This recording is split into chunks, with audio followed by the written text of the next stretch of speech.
أعوذ بالله من الشيطان الرجيم.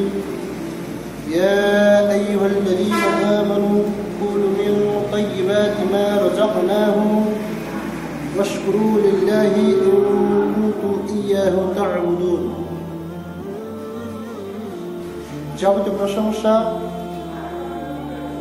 সেই মহান রব্বুল আলামিনের জন্য, যার অশেষ মেহেরবানিতে, যার অশেষ করুণাতে প্রতি জুমারে নেই আজকে আমরা সালাতুল জুমাতে উপস্থিত হতে পেরেছি। এর জন্য তার এই দরবারে জানাই শুকরিয়া। সকলে পড়ছে আলহামদুলিল্লাহ। দুরুদ ও সালাম বর্ষিত হোক মানবতার মুক্তির দূত সাইয়্যিদুল মুরসালিন ফাতাহুন নবী জনাব হযরত মুহাম্মদ, আমরা সকলে পড়ছি সাল্লাল্লাহু আলাইহি ওয়াসাল্লাম। প্রত্যেকটা মানুষকে আল্লাহ রাব্বুল আলামিন ইবাদতের জন্য সৃষ্টি করেছেন। আর ইবাদত কবুলের অসংখ্য শর্তাবলী রয়েছে, তার মধ্যে একটি অন্যতম যে শর্তাবলী সেটি হচ্ছে পবিত্র খাবার খাওয়া এবং পবিত্র খাবার উপার্জন করা, বৈধ রুজি। মানে আল্লাহ রাব্বুল আলামিন এই মর্মে বলতেছেন, ইয়া আইয়ুহাল্লাযীনা আমানু, হে ঈমানদারগণ, হে মুমিনগণ, কুলু মিন তাইয়্যিবাতিন মা রাযাকনাকুম, আমি তোমাদেরকে যে রিজিক দিয়েছি সেই রিজিকের মধ্যে হতে যেগুলো তাইয়্যিবা পবিত্র বস্তু, সেই বস্তু তোমরা ভক্ষণ করো, খাও। এবং খাওয়ার পর কি করো? পবিত্র বস্তু ভক্ষণ করা, এটা হচ্ছে আল্লাহর একটা বড় নিয়াম। আল্লাহ আপনাকে যে রিজিক দিয়েছেন এটা হচ্ছে আল্লাহর পক্ষ থেকে একটা বড় নিয়াম। সেই রিজিকের মধ্যে হচ্ছে যে সমস্ত আল্লাহর পক্ষ হতে খারাপ রিজিকও রয়েছে, ভালো রিজিকও রয়েছে। আল্লাহর পক্ষ থেকে সমস্ত কিছু আল্লাহর পক্ষ থেকেই তৈরি হচ্ছে। তবে তারই ভিতর থেকে যারা মুমিন বান্দা তাদেরকে লক্ষ্য করে আল্লাহ রাব্বুল আলামিন বলেছেন কুলু মিন তাইয়্যিবাত, সেখান থেকে পবিত্র বস্তু যেটা রয়েছে অসংখ্য রিজিকের মধ্যে যেটা পবিত্র ভালো বস্তু সেটা তোমরা ভক্ষণ করো। কি জন্য? এই ভক্ষণ করার পরে ওয়াশকুরু লিল্লাহ, একমাত্র শুধুমাত্র সে আল্লাহর শুকরিয়া আদায় করো। কেননা পবিত্র রুজি খাওয়াটাও এটা একটা ভাগ্যের ব্যাপার, তাকদীরের ব্যাপার, আল্লাহর একটা রহমতের ব্যাপার। যার কারণে ওয়াশকুরু লিল্লাহ, তুমি আল্লাহর শুকরিয়া আদায় করো। তারপর আল্লাহ রাব্বুল আলামিন বলেছেন ইন কুনতুম ইয়াহু তা'বুদুন, যদি তোমরা প্রকৃতপক্ষে আমারই যদি ইবাদতকারী যদি হয়ে থাকো, আমার যদি উপাসনা যদি তোমরা যদি করে থাকো, তাহলে অবশ্যই অবশ্যই ইবাদত করার পরে তুমি পবিত্র রুজি ভক্ষণ করো, আল্লাহ বলতেছেন। তাহলে এই আয়াত থেকে যেটা পাওয়া যাচ্ছে, ইবাদতের সাথে কানেক্টেড যে বস্তু সেটা হচ্ছে বৈধ রুজি খাওয়া, হালাল খাবার খাওয়া। আজকে আমরা জানি না হালাল খাবার কোনটা, অনেকেই জানি না। আজকের যে আলোচনার বিষয় যেটা শুরু হচ্ছে সেটা হচ্ছে পবিত্র খাবার উপার্জন এবং ইসলামিক আদব, খাবারের ইসলামিক আদব।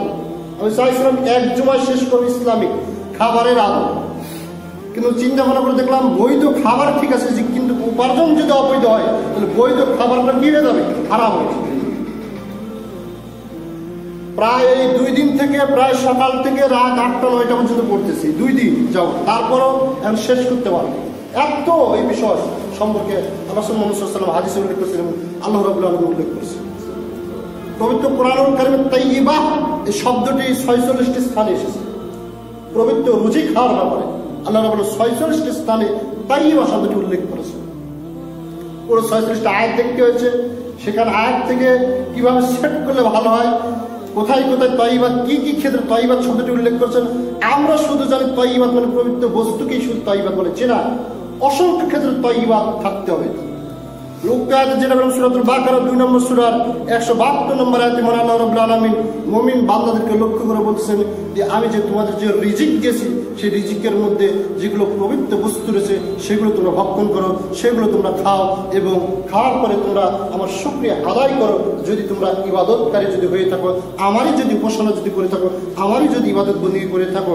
আল্লাহ রাব্বুল আলামিন অন্য আয়াতে বলতেছেন সূরাতুল আরাফ 7 নম্বর সূরার 157 নম্বর আয়াতে বলছেন ইবাদত আপনার পবিত্র বস্তু কোনটা, হালাল বস্তু কোনটা, এটার কিছু মূলনীতিপূর্ণ একটি আয়াত আল্লাহ রাব্বুল আলামিন উল্লেখ করেছেন। আল্লাহ রাব্বুল আলামিন বলছেন ওয়া ইউহিল্লু লাহুম তাইয়্যিবাত ওয়া ইউহাররিমু আলাইহিমুল খাবাইস, কোন বস্তু পবিত্র, কোন বস্তু হারাম।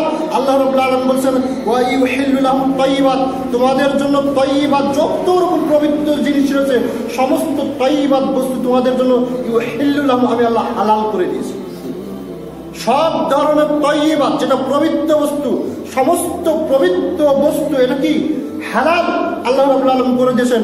তারপর আল্লাহ রাব্বুল আলামিন বলেছেন ওয়া ইউহাররিমু আলাইহিমুল খাবাইস, এবং তোমাদের জন্য সব ধরনের খবিস, সব ধরনের নোংরা বস্তু আমি আল্লাহ রাব্বুল আলামিন হারাম করে দিয়েছি। তাহলে হারাম কোন বস্তু? যেই বস্তু নোংরা, যেই বস্তু খারাপ, যেই বস্তু অপছন্দনীয়, সেই বস্তুটাই হচ্ছে হারাম। এছাড়া কোরআনে অসংখ্য আয়াত রয়েছে, যেমন হুররিমাত আলাইকুম মাইতাত, তোমাদের জন্য মৃত বস্তুকে আল্লাহ রাব্বুল আলামিন হারাম করে দিয়েছেন, ওয়াদ্দাম রক্ত হারাম করে দিয়েছেন, খিনজির হারাম করেছেন ইত্যাদি রয়েছে। কিন্তু এটা এমন একটি মূলনীতি সম্পূর্ণ আয়াত, এখানে আল্লাহ রাব্বুল আলামিন আরো কিছু হারাম করছে। সেটা কি? যেটা খবিস বস্তু সেটাই কি হারাম। একটা বোঝার চেষ্টা করেন, আল্লাহ বলছেন ওয়া ইউহাররিমু, তোমাদের জন্য হারাম করেছে, আলাইকুম তোমাদের উপর কি খবাইস, সব ধরনের নোংরা বস্তু, সব ধরনের নোংরা বস্তু হারাম। এটাই হচ্ছে যত রকম হারাম বস্তু রয়েছে এই আয়াত সেট করা যাবে কোন ক্ষেত্রে? যেই ক্ষেত্রে সরাসরি নাম নিয়ে ইসলামে আল্লাহ রাব্বুল আলামিন হারাম করেননি, সেই ক্ষেত্রে হারাম করতে হলে এই আয়াত সেট করতে হবে। আল্লাহুম্মা ইন্নী আউযু বিকা মিনাল খুবসি ওয়াল খাবাইস, এটা কোথায় পাঠ করতে হয়? টয়লেটে ঢোকার সময় রাসূল মুহাম্মদ সাল্লাল্লাহু আলাইহি ওয়াসাল্লাম পাঠ করতেন আল্লাহুম্মা ইন্নী আউযু বিকা মিনাল খুবসি ওয়াল খাবাইস। যতগুলো খবিস জায়গা রয়েছে সর্বশ্রেষ্ঠ যে খবিস জায়গা সেটা হচ্ছে কি? টয়লেট। টয়লেটে বসে যদি খবিস জায়গায় বসে যদি কোনো বস্তু যদি খায় সেটা হালাল হবে না হারাম হবে? বিড়ির মধ্যে কোথায় বেশি পাওয়া যায়? টয়লেটে। যেগুলো লোকাল টয়লেট রয়েছে সেখানে অন্য কিছু পান আর না পান, অন্তত কেদিখানিক বিড়ির মুতা পাবে না, সিগারেটের মুতা পাবে। তাহলে খবিস জায়গায় বসে যেই বস্তু খায় সেই বস্তু খাওয়াটা কি হারাম। দলিল ইউহাররিমু আলাইহিমুল খাবাইস, তোমাদের জন্য খবিস, সব ধরনের খবিস আমি আল্লাহ হারাম করে দিয়েছি। সুতরাং টয়লেটে বসেও যদি আপনি হালাল বস্তু খান, জায়গা খবিস হওয়ার পর হালাল বস্তু খাওয়া কি হারাম। টয়লেটে বসে টয়লেট করতেছেন, মিষ্টি খাচ্ছেন, হালাল না হারাম? জায়গাটা খুবই। টয়লেটে বসে যে আপনি বিড়ি খাচ্ছেন, বোঝা যাচ্ছে যেই বস্তু বলে পায়খানা কষালে বলে বিড়ি খেতে খেতে পায়খানা করলে বলে ঠিক হয়ে যায়, তাদের মন্তব্য। তাহলে যেই বস্তু খেলে পায়খানা ঠিক হয়, পায়খানায় বসে যে বস্তু খায় সেই বস্তু কখনো হালাল হতে পারে না। এই একটাই দলিল বিড়ি সিগারেট হারামের জন্য, আর অন্য কোনো দরকার নেই, অন্য কোনো দরকার নেই। সুতরাং সব ধরনের খবিস বস্তু আল্লাহ রাব্বুল আলামিন হারাম করেছেন, তাহলে তাইয়্যিবাত বস্তু আল্লাহ রাব্বুল আলামিন হালাল করেছেন, আর সব ধরনের খবিস বস্তু আল্লাহ রাব্বুল আলামিন হারাম করেছেন। সুতরাং পেশাব পায়খানায় বসে যে ধরনের বিড়ি সিগারেট এমনকি হালাল বস্তু যদি আপনি পানাহার করেন, সে হালাল বস্তু আপনার জন্য হারাম, জায়গা খবিস হওয়ার কারণে। মানে আল্লাহ রাব্বুল আলামিনের আয়াত থেকে যেটা পেলাম, আল্লাহ রাব্বুল আলামিন খাদ্যের ব্যাপারে যেটা পেলাম, তাইয়্যিবাত বস্তু আল্লাহ রাব্বুল আলামিন হালাল করেছেন, খবিস বস্তু আল্লাহ রাব্বুল আলামিন হারাম করেছেন। মানে আল্লাহ রাব্বুল আলামিন অন্য আয়াতে বলতেছেন, সূরাতুল নূর 24 নম্বর সূরার 26 নম্বর আয়াত, মানে আল্লাহ তাআলা বলেছেন ওয়াল খাবিসাতু লিল খাবিসিনা ওয়াল খাবিসুনা লিল খাবিসাতি ওয়াত তাইয়্যিবাতু লিত তাইয়্যিবিনা ওয়াত তাইয়্যিবুনা লিত তাইয়্যিবাতি উলাইকা মুবাররাউনা মিম্মা ইয়াকুলুনা লাহুম মাগফিরাতু ওয়া রিজকুন কারীম। মানে আল্লাহ রাব্বুল আলামিন বলেন খবিস নারী খবিস পুরুষের জন্য, খবিস নারী খবিস পুরুষের জন্য, খবিস পুরুষ খবিস নারীর জন্য, খবিস পুরুষ খবিস নারীর জন্য, পবিত্র নারী পবিত্র পুরুষের জন্য, পবিত্র পুরুষ পবিত্র নারীর জন্য আল্লাহ রাব্বুল আলামিন নির্ধারণ করে দিয়েছেন। সুতরাং টিকটক নারী বিয়ে করবে টিকটক পুরুষকে, এই সেলিব্রিটি নারী বিয়ে করবে সেলিব্রিটি পুরুষদেরকে, কখনো মুমিন বান্দা কোন রকম জেনাকার নারীকে পছন্দ করতে পারে না। এই বিবাহ করা হারাম। অবৈধ যদি সম্পর্ক যদি কেউ যদি করে থাকে, তাদের যদি মিলামেশা যদি হয়, তাহলে অবৈধ সম্পর্ককারীর সাথেই বিবাহ দিতে হবে। এই জেনাকারীর সাথে অন্য কাউকে বিবাহ দেওয়া যাবে না। ইসলাম এটা জায়েজ দেন হারাম। কারণ আয়াত প্রমাণ করছে খবিস নারী খবিস পুরুষদের জন্য। যেই নারী বেনামাজি তার স্বামীও হবে বেনামাজি। একজন আপনি সারা জীবন বেনামাজি, আর আপনি যখন বিবাহ করতে যাচ্ছেন তখন বলছেন মেয়ে নামাজ পড়ে কিনা, আপনার কি অবস্থা? লজ্জা করে না? আপনি বেনামাজি আর স্ত্রী লিবার নামাজ কে বলেছে আপনাকে? যার কারণে ওলামায়ে কেরাম বলছেন স্বামী নামাজ পড়তেছে, স্ত্রী নামাজ পড়তেছে না, এদের বিবাহ বাতিল। যার কারণে আল্লাহ রাব্বুল আলামিন কোরআনের আয়াতে বলতেছে খবিস নারী খবিস পুরুষকে বিয়ে করবে, খবিস পুরুষ খবিস নারীকে বিয়ে করবে, বেনামাজি নারী বেনামাজি পুরুষকে বিয়ে করবে, বেনামাজি পুরুষ বেনামাজি নারীকে বিয়ে করবে, টিকটকার নারী টিকটক পুরুষকে বিয়ে করবে, এরপর গান বাজনা শুননেওয়ালা পুরুষ গান বাজনা শুননেওয়ালা ব্যক্তিকে বিবাহ করবে। তাহলে বোঝা যাচ্ছে গান বাজনা যে হারাম এটার দলিল এই আয়াত থেকে আপনি পাবেন। এই যে মসজিদ, পৃথিবীতে সবচেয়ে পবিত্র জায়গা কোনটা? মসজিদ। এখানে যদি আপনাকে যদি একটা যদি আমি যদি বলি যে আপনি মোবাইলতে কোরআনের আয়াত তেলাওয়াত করেন, আয়াত বাজান, আপনি কিন্তু বাজাতে পারবেন। আপনাকে যদি বলা হয় নগ্ন গান বাজান, বাজাতে পারবেন? তাহলে বোঝা যাচ্ছে পবিত্র জায়গায় যে কাজটা করা যাবে সেটা হচ্ছে খবিস। পবিত্রের বিপরীত কি? খবিস, নোংরা, খারাপ। ঠিক অনুরূপ ভাবে আজকে যদি আপনাকে যদি একটা যদি মিষ্টি দিই, দেওয়ার পর যদি আপনি পানাহার করেন, বিড়ি করে অসংখ্য ব্যক্তি রয়েছে, কেউ কি এই মসজিদে দেখেছেন বিড়ি টানে?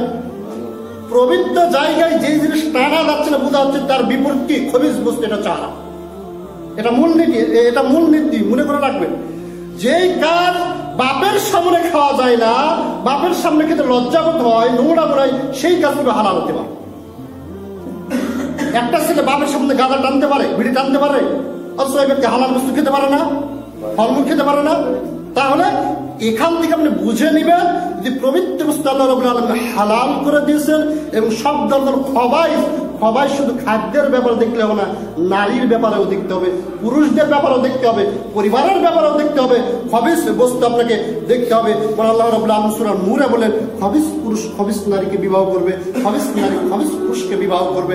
এইরকম ভাবে তয়্যিবা পুরুষ তয়্যিবা নারীকে বিবাহ করবে, নামাজি পুরুষ নামাজি নারীকে দেখবে, পদ্মা ভালোবাসা এইরকম ব্যক্তি পদ্মাশীল নারীকে দেখবে, তাকে বিবাহ করবে আল্লাহ রাব্বুল আলামিন উল্লেখ করলেন। তাহলে যেটা পেলাম আল্লাহ রাব্বুল আলামিন সূরাতুন নূর 24 নম্বর সূরার 3 নম্বর আয়াতে বলেছেন আয-যানিয়াতু লা ইয়ানকিহু ইল্লা যানিয়াতান আও মুশরিকাতুন ওয়াজ-যানিয়াতু লা ইয়ানকিহুহা ইল্লা যানিন আও মুশরিকুন ওয়া হুররিমা যালিকা আলাল মুমিনিন। ব্যভিচারী পুরুষ ব্যভিচারী নারীকে অথবা মুশরিক নারীকে ছাড়া যেন বিবাহ না করে। ব্যভিচারিণী নারী জেনাকার পুরুষকে বিবাহ করবে, জেনাকার পুরুষ জেনাকার নারীকে বিবাহ করবে। অবৈধ সম্পর্ককারী জেনাকার, প্রেমের সম্পর্ককারী জেনাকার নারীকেই বিবাহ করবে। তারপরে আল্লাহ রাব্বুল আলামিন বলেন ওয়া হুররিমা যালিকা আলাল মুমিনিন, অবশ্যই আল্লাহ রাব্বুল আলামিন মুমিনদের জন্য ওয়া হুররিমা হারাম করা হয়েছে মুমিনদের জন্য এইরকম জেনাকার নারীকে বিবাহ করা, খবিস নারীকে বিবাহ করা। সুন্দরী দেখলেন বেনামাজি, এইরকম সুন্দরী দেখে সুন্দরতায় মগ্ন হয়ে এইরকম বেনামাজি নারীকে মুমিনদের জন্য বিবাহ করা আল্লাহ রাব্বুল আলামিন হারাম করে দিয়েছেন। তাহলে খবিস খাদ্যদ্রব্যের ক্ষেত্রে খবিস পাওয়া যায়, ঠিক অনুরূপ ভাবে মানুষের ভিতরেও খবিস মানুষ রয়েছে, পবিত্র মানুষও রয়েছে। পবিত্র মানুষের সাথে চলাফেরা করবে, তার সাথে আপনার চলাফেরা করবে, তাকে বিবাহ করবে। আর খবিস নারীকেই আপনার বিবাহ করবে। সুতরাং এই সমস্ত আয়াত থেকে যেটা আমরা পেলাম সেটা হচ্ছে সব ধরনের খবিস বস্তু কি হারাম। আবার বোঝার চেষ্টা করবো, আলোচনা বুঝতে হলে মনোযোগ সহকারে শুনতে হবে। সব ধরনের খবিস বস্তু কি হারাম। যত রকম মানুষ হারাম উপায়ে উপার্জন করতেছে, যত ধরনের মানুষ হারাম উপায়ে উপার্জন করছেন, যে সমস্ত পিতারা যে সমস্ত স্বামীরা হারাম উপায়ে উপার্জন করতেছেন, এদের মূলে রয়েছে বাড়ির ভিতর খবিস পরিবার থাকে। ওই বাড়িতে যদি খবিস নারী থাকে, খবিস নারীদের আশা আকাঙ্ক্ষা বেশি হয়, খবিস নারীদের চাহিদা বেশি হয়, খবিস পরিবারের আশা আকাঙ্ক্ষা বেশি হয়, খবিস পরিবারের চাহিদা বেশি হয়। এক পর্যায়ে খবিস পরিবারের দায়িত্বশীল এমন স্বামী, খবিস পরিবারের দায়িত্বশীল এমন পিতা তাদের চাহিদা মিটাতে গিয়ে, তাদের আশা আকাঙ্ক্ষা মিটাতে গিয়ে তখন আর হালাল হারাম বিবেচনার চিন্তা তাদের আর থাকে না, হিতাহিতার জ্ঞান থাকে। কি জন্য? আমার স্ত্রীর চাহিদা এতটুকু আমাকে পূরণ করতে হবে, আমার সন্তানের চাহিদা এতটুকু পূরণ করতে হবে। কি জন্য? ওর স্ত্রী হচ্ছে খবিস স্ত্রী, ওর সন্তান হচ্ছে খবিস স্ত্রী। আর খবিসের কাজই হচ্ছে হারাম উপায় উপার্জন করা, খবিসের কাজই হচ্ছে হারাম বস্তু নেওয়া। আমাকে 20,000 টাকা দামের গাড়ি মোবাইল কিনে দিতে হবে, আমাকে 1 লাখ টাকা দামের গাড়ি কিনে দিতে হবে, ইত্যাদি ইত্যাদি। বাপের উপর চাপ প্রেশার, না খেলে না দিলে আমি ভবিষ্যতে তার ভিতর রয়েছে, যার কারণে এই চাপ সামলাতে না পেরে তাদের এই চাপ, তাদের আশা আকাঙ্ক্ষা পূরণ করতে গিয়ে ওই স্বামী, ওই পরিবার তখন আর হালাল হারাম বিবেচনা করে না। ওই ব্যক্তি যতই ভালো না কেন, তখন এক পর্যায়ে হারামের পথ বেছে নিতে হয়, এক পর্যায়ে হারামের পথ বেছে নিতে হয়। এটা আমার কথা নয়, সুফিয়ান সাউরি রাহমাতুল্লাহ আলাইহি তিনি বলতেছেন, কারণ যে ব্যক্তি তার আশা আকাঙ্ক্ষা ছোট রাখে, যেই ব্যক্তির আশা আকাঙ্ক্ষা ছোট রাখে, সে খাওয়া দাওয়া ভোগ বিলাসী আর পোশাক পরিচ্ছেদের ব্যাপারে প্রতিযোগিতায় নামে না। যেই ব্যক্তির আশা আকাঙ্ক্ষা, যার পরিবারের একজন তয়্যিবা স্ত্রী রয়েছে, যার পরিবারে একজন সৎ সন্তান, তয়্যিবা সন্তান রয়েছে, ওদের আশা আকাঙ্ক্ষা কম থাকে, ওদের আশা আকাঙ্ক্ষা কম থাকে। তয়্যিবা বস্তুটা হচ্ছে কি হালাল, তয়্যিবা বস্তুটাই হচ্ছে হালাল। ওই স্ত্রী বলে তো আমি না খেয়ে থাকবো, তারপর হারাম করতেছে না। স্বামীকে এইরকম কথা বলবে কোন স্ত্রী, যে তয়্যিবা। আর ওই স্ত্রী যদি খবাইশ হয়, ওই স্ত্রী যদি খবিশ হয়, বলবে যে বিবাহ করেছ এটা দিতে পারবো না, সেটা দিতে পারবো না, কেন বিবাহ করছো? এইরকম তাদের আশা আকাঙ্ক্ষা বেশি হয়, তাদের চাহিদা বেশি হয়। তাই তিনি বলতেছেন যে ওইরকম পবিত্র ব্যক্তি যদি, পবিত্র পরিবার যদি তাদের ভিতরে যদি থাকতো, তাহলে তাদের আশা আকাঙ্ক্ষা কম হতো এবং তারা কি হতো, ভোগ বিলাসে মত্ত থাকতো না এবং পোশাক পরিচ্ছেদের ব্যাপারে তারা প্রতিযোগিতায় নামতো না। আজকে যে সমস্ত পরিবারে পোশাক পরিচ্ছেদ, আশা আকাঙ্ক্ষা বাড়ি করতে হবে, এটা করতে হবে, সেটা করতে হবে, তো একেবারে প্রতিযোগিতায় লিপ্ত হয়েছে। ওকে 2 তালা বসতে হবে, 3 তালা করতে হবে, প্রতিযোগিতা বুঝতে হবে। এই পরিবার হচ্ছে খবিশ পরিবার, পরিবার হচ্ছে খবিশ পরিবার। দুনিয়া থেকে যা সব তাই সে গ্রহণ করে, তার কাছে যা পুষে তাতেই সে সন্তুষ্ট থাকে। কোন পরিবার? যে পরিবার তয়্যিবাত পরিবার। সুতরাং স্বামী তয়্যিবাত আর স্ত্রী যদি খবাইশ হয়, স্বামী যদি দিনদার হয় আর স্ত্রী যদি দুনিয়াদার হয়, তাহলে এই কারণেই যে কোনো মূল্যে স্ত্রীরা স্বামীর নিকট আবদার করে, পরিবারের দায়িত্বশীল নিকট আবদার করে, যে কোনো মূল্যে আমাকে দুনিয়া লাগবেই লাগবে। আর এই দুনিয়ার চাহিদা পূরণ করতে গিয়ে অসংখ্য স্বামী পরিবারের দায়িত্বশীল তখন আর হালাল হারাম যাচাই করার মন মানসিকতা তারা হারিয়ে ফেলে। ফলে সুদের মতো, মায়ের সাথে জেনা করার মতো সুদের সাথে জড়িত হতে বাধ্য হয় এই খবিশ পরিবারের কারণে। আলোচনা করা হচ্ছিল পবিত্র খাবার উপার্জনের মাধ্যমে। কি কারণে মানুষ পবিত্র খাবার অর্জন করতে পারছে না, কি কারণে মানুষ পবিত্র খাবার খেতে পারতেছে না, উপার্জন করতে পারতেছে না? তার 1 নম্বর যেটা পয়েন্ট আমরা যেটা বললাম, আপনার পরিবার যদি অপবিত্র হয়, পরিবার যদি খবিশ হয়, তাহলে ওই পরিবারের হালাল উপায় উপার্জন করে পরিবার চালানো সম্ভব হবে না। তাই আল্লাহ রাসূল মুহাম্মদ সাল্লাল্লাহু আলাইহি ওয়াসাল্লাম বলেছেন, এই সমস্ত ব্যক্তি হচ্ছে বোকা ব্যক্তি, এই সমস্ত ব্যক্তি হচ্ছে নিকৃষ্ট ব্যক্তি। যে কোন সমস্ত ব্যক্তি? যে ব্যক্তি অন্যের দুনিয়া ঠিক করতে গিয়ে, যে সমস্ত ব্যক্তিরা অন্যের দুনিয়া ঠিক করতে গিয়ে নিজের আখিরাতকে নষ্ট করেছে, এরা হচ্ছে পৃথিবীর মধ্যে সবচাইতে নিকৃষ্ট ব্যক্তি। ওই ব্যক্তি বুঝতেছে না, আমি আমার সন্তানের দুনিয়া ঠিক করতে গিয়ে, আমি আমার স্ত্রীর দুনিয়া ঠিক করতে গিয়ে, আমি আমার সন্তানের চাহিদা পূরণ করতে গিয়ে, আমি আমার স্ত্রীর চাহিদা পূরণ করতে গিয়ে হারামের সাথে জড়িত হলাম। আর হারামকে ইবাদত করলে আল্লাহর দরবারে কবুল হলো না। কাল কিয়ামতের দিন গিয়ে দেখতেছে ওই সন্তান আমার পক্ষে নেই, ওই স্ত্রী আমার পক্ষে নেই, ওই সন্তান আমার কাছে দূরে সরে গেছে। অথচ ওই সন্তানের জন্যই আমি হারাম উপায় উপার্জন করেছি। সারাটা দিন বেনামাজি, সারাটা দিন আল্লাহকে সিজদা দিই কি জন্য? ওই সন্তানের চাহিদা পূরণ করার জন্য। সারাটা দিন আমি সালাত আদায় করিনি, সারাটা দিন আমি সিজদা করিনি কি জন্য? ওই স্ত্রীকে খুশি করার জন্য, স্ত্রীর ভরণ পোষণের জন্য আমি এটা করিনি। রাসূল মুহাম্মদ সাল্লাল্লাহু আলাইহি ওয়াসাল্লাম বলছেন, তিনি বলছেন যে ব্যক্তি অন্যের দুনিয়া ঠিক করতে গিয়ে নিজের আখিরাত নষ্ট করতেছে, ওই ব্যক্তি হচ্ছে নিকৃষ্ট ব্যক্তি। আবু উমামা রাদিয়াল্লাহু তাআলা আনহু হতে তিনি বলেন, রাসূল মুহাম্মদ সাল্লাল্লাহু আলাইহি ওয়াসাল্লাম বলেন, যে ব্যক্তি অপরের পার্থিব স্বার্থে আখিরাত বরবাদ করেছে, অপরের পার্থিব স্বার্থে অপরের দুনিয়া সাজাতে গিয়ে, অপরের দুনিয়া ঠিক করতে গিয়ে, অপরের দুনিয়ার চাহিদা পূরণ করতে গিয়ে যার নিজের আখিরাত নষ্ট করেছে, কিয়ামতের দিন সে হবে আল্লাহর নিকট সর্বাপেক্ষা নিকৃষ্ট ব্যক্তি। হাদিসটা হচ্ছে ইবনে মাজাহ 3966 নম্বর হাদিস। দিনই মুসলিম একটু চিন্তা ভাবনা করে দেখুন, সারাটা দিন যে আপনি পরিশ্রম করতেছেন কার দুনিয়া সাজানোর জন্য, কার দুনিয়া সাজানোর জন্য? স্ত্রীর দুনিয়া সাজানোর জন্য, স্ত্রীর সন্তান ক্যারিয়ার গড়ার জন্য। সন্তানকে আপনি বলছেন এক পায়ে মানে সন্তান নিজ পায়ে দাঁড়াতে হবে, তাকে আপনি সাফল্যের দাঁড় বাঁধতে দিতেছেন। আপনি কি করতেছেন? সুদের সাথে জড়িত হয়ে, ঋণ নিয়ে সুদের সাথে জড়িত হয়ে যে সন্তানকে আপনি 10 লাখ টাকা 20 লাখ টাকা ঘুষ দিয়ে চাকরি করে দিয়ে তার ভবিষ্যৎ জীবন সুন্দর করে দিলেন, ঋণকে নিলেন, আপনি তো নিলেন, আপনি তো সুদ খাইলেন। আপনি যদি মারা যান কিয়ামতের দিন ওই সন্তানকে আপনার বিন্দু পরিমাণ উপকার আসবে না, বিন্দু পরিমাণ উপকার আসবে। কেন আপনি কাজ করেন? আখিরাত কি জন্য আপনি বরবাদ করলেন? সারাটা দিন আপনি বেনামাজি কখনো সালাত আদায় করেন না, কি জন্য? ওই সন্তানের জন্য, ওই পরিবারের জন্য, ওই পরিবারের মুখে ভাত তুলে দেওয়ার জন্য, তাদের মুখে ভাত তুলে দেওয়ার জন্য সারাটা দিন নিজে না খেয়ে পরিশ্রম করতেছেন। ও সন্তান আখিরাত বরবাদ হয়েছে, নষ্ট হয়ে যাচ্ছে। আখিরাতের জন্য বিন্দু পরিমাণ ফিকির নেই, চিন্তা নেই আপনার। সারাটা দিন শুধু দুনিয়া দুনিয়া দুনিয়া। এত বিশাল বিশাল বাড়ি তৈরি করে গেছেন কার জন্য? ব্যাংকে কোটি কোটি টাকা রেখে যাচ্ছেন কার জন্য? নিজের জন্য। কি করতেছেন? কি করছেন? আপনার আখিরাত নষ্ট করে কি করতেছেন? আপনি হচ্ছেন নিকৃষ্ট ব্যক্তি। রাসূল মুহাম্মদ সাল্লাল্লাহু আলাইহি ওয়াসাল্লাম বলেছেন, তাই রুজি পবিত্র হওয়ার আগে অবশ্যই পরিবার পরিজন এবং বংশ পবিত্র হওয়া বেশি জরুরি। রুজি পবিত্র তখন হবে যখন পরিবার পরিজনের চাপ কম হবে, যখন আশা আকাঙ্ক্ষা কম হবে, চাহিদা যখন কম হবে, তখন আপনি হালাল রুজির সন্ধান করবেন।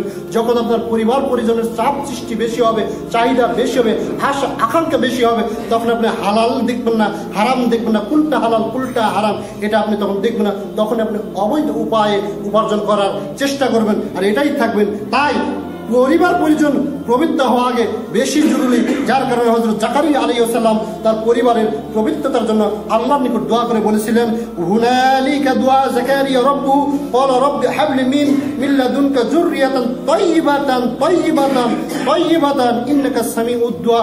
জাকারিয়া আলাইহিস সালাম সেই দিন ওখান থেকে তিনি বলছেন, হে আমার প্রতিপালক, হে আমার রব, আমাকে তুমি তোমার নিকট থেকে পবিত্র বংশধর দান করুন। তাইয়্যিবা পবিত্র বংশধর দান করুন। নিশ্চয় হচ্ছে প্রার্থনা শ্রবণকারী, দুয়া শ্রবণকারী। জাকারিয়া আলাইহিস সালাম তার পরিবারের জন্য পবিত্র পরিবার চেয়েছিলেন, পবিত্র বংশধর চেয়েছিলেন, যে পরিবারে কোনো নোংরামি থাকবে না, যে পরিবারে কোনো খবাইশ থাকবে না, যে পরিবারে কোনো ধরনের জেনা থাকবে না। এইরকম পবিত্র বংশ চাইতে হবে, আল্লাহর নিকট দোয়া করতে হবে, আল্লাহর নিকট দোয়া করতে হবে। বংশ যদি পবিত্র হয়, বুঝতে হবে আপনার খাদ্য অটোমেটিক পবিত্র হয়ে যাবে। আর বংশ যদি অপবিত্র যদি হয়, বংশ যদি অপবিত্র হয়, যতই আপনি হালাল উপায় উপার্জন করেন না কেন, সেটা হারামে পরিণত হয়ে যাবে। আর হারাম যদি আপনি খান, হারাম যদি আপনি খান, আপনি যদি হারাম খান, তাহলে আপনার অঙ্গ প্রত্যঙ্গের মাধ্যমে পাপটা সংগঠিত হবেই হবে সুনিশ্চিত। যদি হারাম যদি খান, কেননা এটা হচ্ছে হারাম উপায় উপার্জন করার একটি প্রতিক্রিয়া, যে এটা তার একটা নিজস্ব ক্ষমতা। আপনি হারাম খাবেন, আপনার অঙ্গ প্রত্যঙ্গ হারাম পথে চলবে। এটা হচ্ছে হারামের একটা নিজস্ব একটা ক্ষমতা। সাউদ ইবনে সাদ রাদিয়াল্লাহু তাআলা আনহু তিনি বলেন, যে ব্যক্তি হারাম খাবার খায় তার অঙ্গ প্রত্যঙ্গ গুনাহ করবেই করবে। যে হারাম খাবে, তিনি বলছেন যে হারাম খাবে তার অঙ্গ প্রত্যঙ্গ গুনাহ করবেই করবে। তা সে ইচ্ছা করুক অথবা না করুক, তা সে জানুক অথবা না জানুক যে আমি কোন পাপ করতেছি। আমি হারাম খাচ্ছি কিন্তু সালাত আদায় করতেছি, এটা করতেছি সেটা করছি। তিনি বলছেন সে জানুক অথবা না জানুক, সে ইচ্ছা করুক আর না করুক, তার যদি খাদ্য যদি হারাম থাকে, তার অঙ্গ প্রত্যঙ্গ পাপ কাজ করবেই, তার অঙ্গ প্রত্যঙ্গের মাধ্যমে পাপ সংগঠিত হবে। আর যে ব্যক্তি হালাল খাবার খায়, তার অঙ্গ প্রত্যঙ্গ আল্লাহর আনুগত্য হয়ে যায়। সুবহানাল্লাহ। যে ব্যক্তি হালাল খায়, তার অঙ্গ প্রত্যঙ্গ অটোমেটিকই আল্লাহর আনুগত্যশীল হয়ে যায়। আল্লাহর পক্ষ থেকে সে নেক কাজ করার তৌফিক পায়। ইহাতুল উলুম 2 নম্বর খণ্ডের 91 নম্বর পৃষ্ঠা। সুতরাং এটা আমরা বুঝতে পারি, যখন এক ভাইকে বলা হয়, ভাই আপনি সালাত আদায় করুন, তখন সে বলতেছে, আপনারাই তো হুজুরেরাই তো বলে যে হারাম খেয়ে ইবাদত করলে ইবাদত আল্লাহ তাআলার কবুল হয় না। আমি তো বিড়ি খেয়ে আগে বিড়ি ছাড়ি, তারপর সালাত আদায় করি। দেখেন, হারামের জন্য ওই ব্যক্তি ইবাদত থেকে দূরে থাকতেছে। হারামের জন্য আগে সুদ ছাড়ি, নিয়ত করেছি গত বছরে সামনেবারে বছর থেকে সুদ বাতিল হয়ে যাবে, সেখানে একবার পাঁচ সাথে একবারে সালাত আদায় করবো, এরকম বলে না? ওই হারামের কারণে সেই ইবাদত থেকে দূরে থাকতেছে। বুঝতে হবে, ওই হারামের কারণে, ওই হারাম কাজ করার কারণে তার অঙ্গ প্রত্যঙ্গ আল্লাহকে সেজদা দিতে পারতেছে। এটা রাসূল মুহাম্মদ সাল্লাল্লাহু আলাইহি ওয়াসাল্লাম বলতেছেন। সাউদ ইবনে সাঈদ রাদিয়াল্লাহু তাআলা আনহু তিনি বলেন, বেলাল ইবনে সাদ রাদিয়াল্লাহু তাআলা আনহু তিনি বলেন, অনেক আনন্দ উল্লাসকারী ব্যক্তি রয়েছে, তারা ধোঁকায় পতিত। যারা সবসময় আনন্দ নিয়ে থাকে, তারা হচ্ছে ধোঁকায় পতিত। তারা খাওয়া দাওয়া করতেছে, পান করতেছে, হাসি তামাশায় লিপ্ত রয়েছে, অথচ তাদের ব্যাপারে আল্লাহর কিতাবে ফায়সালা হয়েছে তারা হচ্ছে জাহান্নামের জ্বালানি। চিন্তা ভালো করুন, আপনি সারাটা দিন হাসি তামাশায় মগ্ন, সারাটা দিন আপনি খাবারে ব্যস্ত, সারাটা দিন আপনি খাওয়া দাওয়া পান করে ব্যস্ত রয়েছেন, হাসি তামাশায় ব্যস্ত রয়েছেন, টিকটকে ব্যস্ত রয়েছেন, অথচ আল্লাহর কিতাবে ফায়সালা হয়েছে আপনি জাহান্নামে। আপনি কিভাবে হাসি তামাশা করেন, কিভাবে খেল তামাশা করেন? রাসূল মুহাম্মদ সাল্লাল্লাহু আলাইহি ওয়াসাল্লাম রাসূল মুহাম্মদ সাল্লাল্লাহু আলাইহি ওয়াসাল্লাম সুমাইদ ইবনে আজলান রাহমাতুল্লাহি আলাইহি থেকে বর্ণিত, হে আদম সন্তান, তোমার পেট তো মাত্র 1 বিঘত সমপরিমাণ। এই পেট হচ্ছে 1 বিঘত সমপরিমাণ, সুতরাং এর জন্য কেন তুমি নিজেকে জাহান্নামের ভিতরে প্রবেশ করাচ্ছ? এই পেটের জন্য, এই শুধুমাত্র 1 বিঘত জায়গার জন্য নিজেকে কেন তুমি জাহান্নামের ভিতর প্রবেশ করাচ্ছ? সুতরাং আপনি হারাম উপায়ে উপার্জন করা হতে দূরে থাকার চেষ্টা করুন। তাই এই জাহান্নাম হচ্ছে অত্যন্ত কঠিন একটা জায়গা। পেট পূজা বন্ধ করুন, পেট পূজারি বন্ধ করুন, পেট পূজার জন্য হারাম উপায়ে উপার্জন করা বন্ধ করুন। হারাম উপায়ে যদি আপনি যদি উপার্জন যদি কোটি কোটি টাকাও যদি ব্যয় করেন, আল্লাহর দরবারে বিন্দু পরিমাণের মূল্য নেই। আর আপনি যদি হালাল উপায়ে যদি একটা টাকাও যদি আপনি যদি অর্জন করতে পারেন, হারাম উপায়ে যদি একটা টাকাও যদি আপনি অর্জন করতে পারেন, শুআইব ইবনে হারব রাহমাতুল্লাহি আলাইহি হতে বর্ণিত, তিনি বলেন যে একটি পয়সাকেও তুমি তুচ্ছ মনে করো না, সামান্য একটা পয়সাকে তুমি তুচ্ছ মনে করো না, যেটি উপার্জন করতে তুমি আল্লাহ তাআলার আনুগত্য করেছো। আল্লাহর আনুগত্য ঠিক রেখে যদি তুমি 1 টাকা যদি উপার্জন করতে পারো, তাহলে এটাকে তুমি তুচ্ছ মনে করো না। কে বলতেছেন?